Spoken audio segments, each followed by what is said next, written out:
Galera, eu nem ia fazer vídeo hoje, na verdade eu ia fazer o vídeo de perguntas e respostas que eu tô querendo fazer toda segunda-feira, só que a Toei Animation fez o favor de lançar esse episódio, no último episódio de One Piece, uma cena do Zoro usando descaradamente o Haki do Rei contra randoms agora no arco de Wano. E óbvio que essa discussão se reacendeu sobre o Haki do Rei do Zoro e eu decidi tirar esse vídeo para falar justamente sobre isso, para falar sobre esse tema e sobre a canonicidade do anime de One Piece ou não. Vamos falar sobre isso aqui nesse vídeo, bora lá. O que a gente teve nesse episódio foi o Zoro derrubando alguns randoms descaradamente, como eu falei, com Haki do Rei, só que ele dizendo que eles só beberam demais. Ele tipo, não, relaxa galera, eles só beberam demais, tá tudo tranquilo, vou levar eles ali pro canto daqui a pouco, assim, pra dar uma ajuda. Eu tô com eles.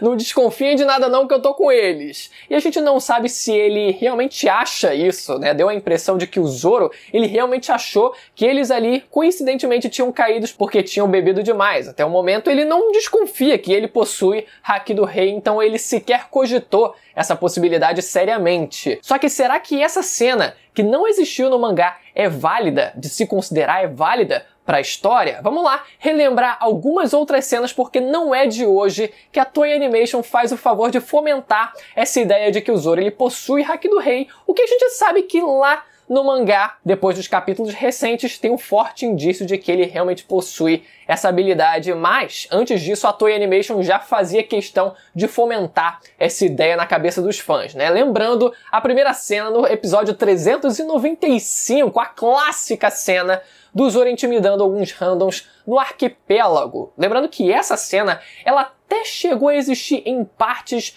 no mangá. Na verdade, no mangá o Zoro ele encontra esses randoms, só que a gente não vê o que acontece. Provavelmente, implicitamente ali, o Zoro ele tenha derrotado esses randoms, mas a Toei Animation fez questão de ampliar essa cena, estender essa cena com o Zoro intimidando claramente ali com o Haki do Rei aqueles randoms. Depois, lá no arco de Punk Hazard, a gente vê o Zoro ele quase apagando o dragão que eles enfrentam no começo do arco, claramente com Haki do Rei também. A gente até ouve o barulhinho, o efeito sonoro do Haki do Rei sendo usado ali na cena também, se eu não me engano, até fica azul, como efeito visual também do uso de Haki do Rei, o que não existiu no mangá também. Ele chega a enfrentar o dragão, mas não existe esse efeito do dragão quase apagando com a aura intimidadora do Zoro. E também no mesmo arco até sugerem a ideia, né, e já partindo mais dos fãs, e isso foi retratado até que fielmente no anime, que é o Zoro ele intimidando a Monet depois de cortar ela ao meio sem cortar ela exatamente ao meio, né? Ela ficando ali completamente desestruturada sem conseguir se reformular, né? Se remodular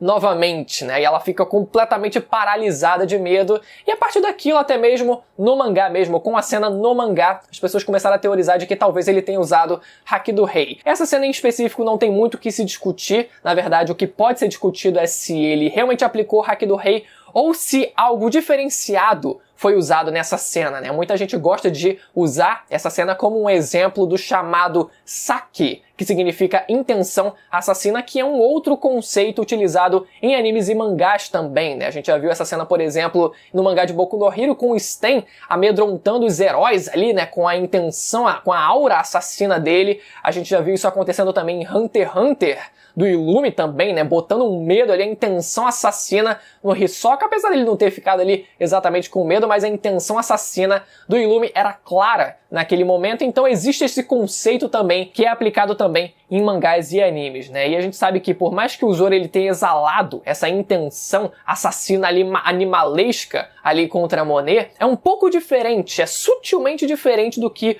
o Luffy ele apresenta pra gente, já que o Luffy ele não possui intenção assassina nenhuma, ele não mata os seus oponentes, né? Ele nunca teve essa intenção de matar ninguém. A gente sabe como o Luffy é, mas pode muito bem ser o caso também dessas duas coisas elas se complementarem. Pode ser que o exemplo do Zoro usando a sua intenção assassina seja talvez uma subcategoria do Haki do Rei, por exemplo. A gente já viu que o conceito de Haki ele é extremamente abrangente e se divide em vários ramos, né, em várias subcategorias. O haki da observação, por exemplo, você tem a sua previsão do futuro, mas você também tem o alcance em área. Você tem o haki do armamento, por exemplo, em seus diversos níveis, né, o nível mais básico, o nível mais ofensivo, enfim, o nível mais avançado. Então, talvez exista alguma subcategoria em relação ao haki do rei também. Agora a gente vendo que também possui a possibilidade de você usar o haki do rei de forma mais avançada, que é inclusive o que é sugerido depois do Zoro ele usar o Ashura para cortar o Kaido. O Kaido ele pergunta pro Zoro se ele também possui o haki do rei,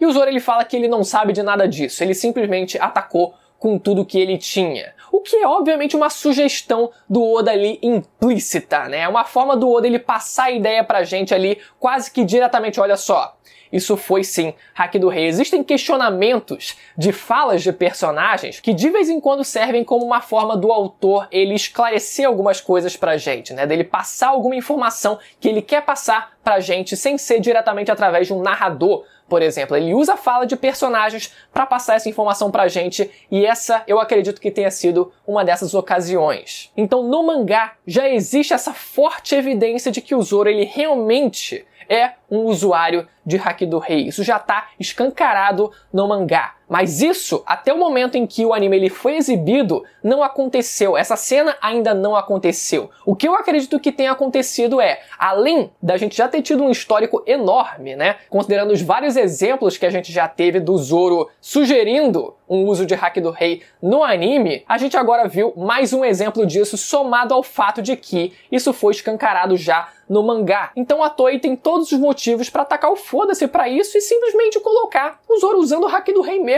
em random pra gerar audiência. É o que gera audiência? O Zorão usando o haki do rei em random? Vamos lá, porque vai chamar audiência. Então eu acho que essa cena não foi nada mais do que isso, né? Mais uma vez seguindo o histórico do Zoro usando o haki do rei no anime, né? Os sugestões do Zoro usando o haki do rei no anime, agora com a prova de que a Toei precisava, porque no mangá ele usa haki do rei, então agora a gente tem toda a liberdade possível. Vamos então chutar o balde e colocar mesmo o Zoro usando o haki do rei. O problema é que tira um pouco do peso da cena e da dúvida que a cena do Zoro cortando o Kaido passa pra gente, né? Daquela dúvida, caraca, mas será que ele usou? Será que não usou? Agora, com esse exemplo no anime desse episódio, perde um pouco da dúvida de quando o Zoro ele usar daqui a pouco isso também no anime. E essa cena relembrou também a discussão da canonicidade do anime. Se o anime é canon ou não. Se essas cenas elas devem ser consideradas ou não. E aqui eu queria lembrar uma fala do Oda do volume 21, a SBS do volume 21,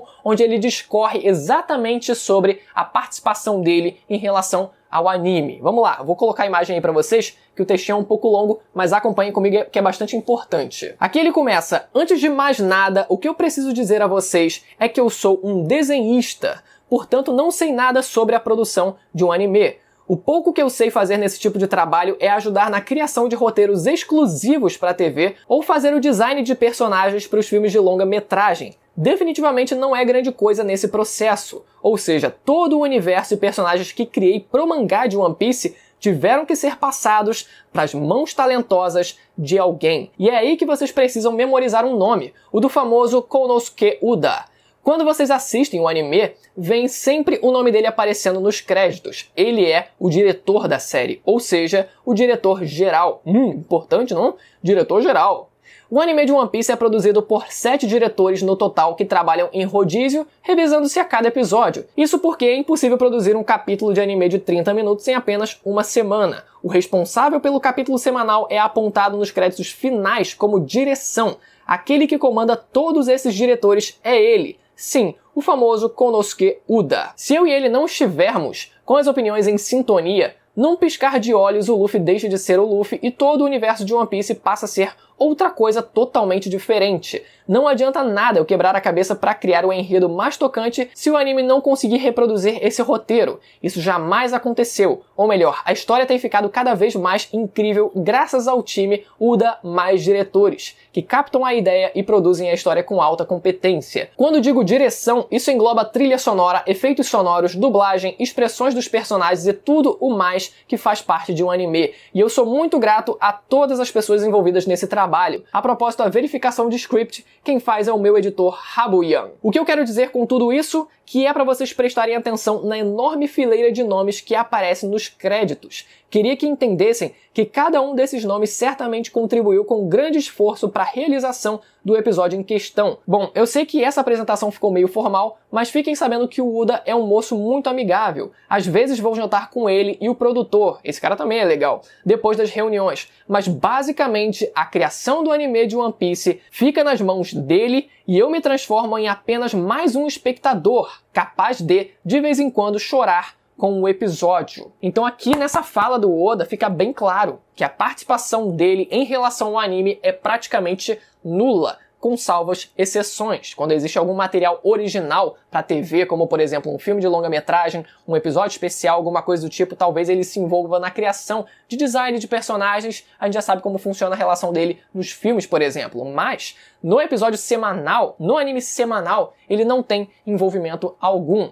Claro, ele também fala que precisa existir uma sintonia em relação a ele e a visão do diretor. E isso de forma geral acontece. A gente sabe que de forma geral o anime de One Piece é extremamente fiel ao mangá, salvo algumas pequenas exceções. Pro tamanho que é o anime de One Piece, o que muda em relação ao mangá é muito pouca coisa. E claro que essas poucas coisas normalmente envolvem níveis de poder, níveis de batalha. E é natural que algumas nuances, o sentido de algumas cenas em suas peculiaridades possam mudar ao longo da série, Algumas cenas específicas podem passar uma ideia um pouco diferente do que foi passada no mangá. Além do fato da gente já ter cenas que são estendidas, existem cenas que também são alteradas, levemente alteradas ali, que passam um significado levemente diferente. E nesses casos, o que mais vale é a gente considerar o que está no mangá, o significado, a mensagem, a impressão que é passada no mangá, porque é a visão do próprio autor e não a visão de diretores do anime. Ao meu ver, o mais seguro e o mais correto a se fazer é sempre a gente considerar o que está